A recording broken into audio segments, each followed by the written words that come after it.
Bonjour à tous et bienvenue sur Afrique Sport pour la matinale de ce jeudi 23 juin 2022 que nous débutons du côté notamment de Samuel Eto'o. Lui et Medayes, son ex-avocat, lors de ses années en Espagne, ont été jugés coupables par la justice.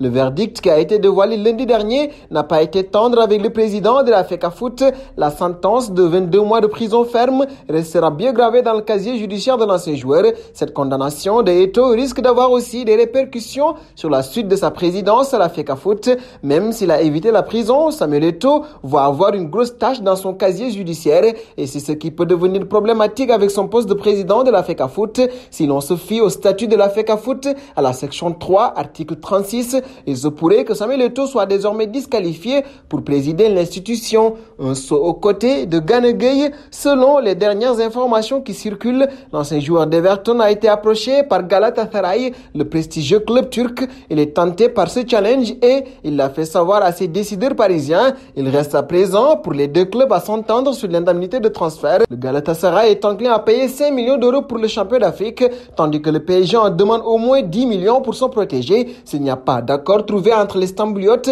l'avenir de Gana Gueye pourrait également se dessiner en Angleterre. Le Sénégalais a gardé une bonne cote outre-Manche depuis son passage chez les Toffees. Il pourrait donc y retourner pour un autre défi. Un pas auprès de Mohamed Salah désormais. Il a tenu à rendre hommage à Sadio Mané à travers un message posté sur Twitter. Ça a été une sacrée aventure.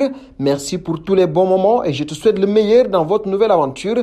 Tu nous manqueras à tous, a déclaré le numéro 11 des Reds à propos du champion d'Afrique. Le duo se sépare après 223 matchs joués ensemble dans les pelouses européennes. Sadio Mané va désormais servir en Allemagne au Bayern de Munich. Le club a officialisé le mercredi l'arrivée du champion d'Afrique dans ses rangs. En effet, le Lion de la Teranga a validé sa visite médicale avec succès avant d'être présenté officiellement le 22 juin. L'attaquant s'engage avec le club allemand pour les 3 prochaines saisons, soit jusqu'en 2025. Un passage au mondial 2022, c'est une information ayant beaucoup fait réagir ces derniers jours. Ce lundi, le média anglais Daily Star expliquait que les relations sexuelles hors mariage ainsi que les relations homosexuelles qui se dérouleraient lors de la Coupe du Monde au Qatar pourraient valoir une sanction de prison en vertu de la loi en vigueur sur place. Et alors que de nombreuses associations ont commencé à se saisir de l'affaire, la FIFA a rapidement voulu calmer le jeu en s'exprimant auprès de RMC Sport. En effet, un porte-parole de l'instance régissant le football mondial a tenu à rassurer les supporters, comme cela a été le cas lors des nombreux événements internationaux que le Qatar a accueillis. La vie privée des personnes sera respectée, a-t-il ainsi indiqué. Par ailleurs, le média précise que selon des témoignages d'habitants sur place, cette loi n'est pas vraiment appliquée. Nous filons en France. Vincent Labrune va quitter son 16e arrondissement. Le président de la Ligue professionnelle de football va bientôt faire ses cartons comme l'ensemble des employés, comme le révèle le quotidien L'Équipe. En effet, la LFP se situe actuellement dans les locaux dans le 16e arrondissement de Paris et ce, depuis 1990 et la présidence de Noël Le Graët. Mais fin 2023, l'instance régissant les compétitions françaises va déménager dans le 17e arrondissement et cela va avoir un prix 127 millions d'euros selon le quotidien du sport. La dernière assemblée générale du 8 juin dernier a validé ce changement. Vincent Labrune aurait expliqué avoir trouvé les prêts nécessaires à l'opération. Nous voici arrivés à l'instant quiz désormais avec 3 indices pour connaître notre joueur mystère du jour. Le premier indice, je suis un attaquant de 33 ans évoluant en Série A. Deuxième indice, j'ai joué pour 8 clubs différents, dont River Plate.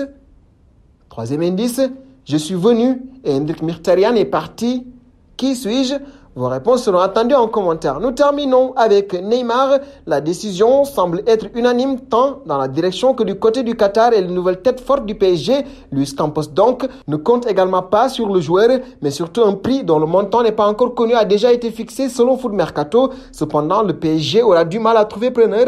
Neymar n'a pas vraiment l'intention de partir et son salaire de plus de 30 millions d'euros annuels sera difficile à refourguer à n'importe quel club européen, même le plus fortuné. Une ouverture pourrait cependant se faire du côté de l'Italie. Selon Sport, la Juventus de Turin est sur le coup. Massimiliano Allegri aurait demandé à sa direction de songer à le recruter afin de relever le niveau de son équipe. Et nous arrivons au terme de cette matinale que nous allons boucler avec notre question du jour. Neymar à la Juventus, qu'en pensez-vous? Vos réponses seront attendues en commentaire. En attendant, n'hésitez pas à vous abonner sur Afrique Sport pour ne rien manquer du football continental et international.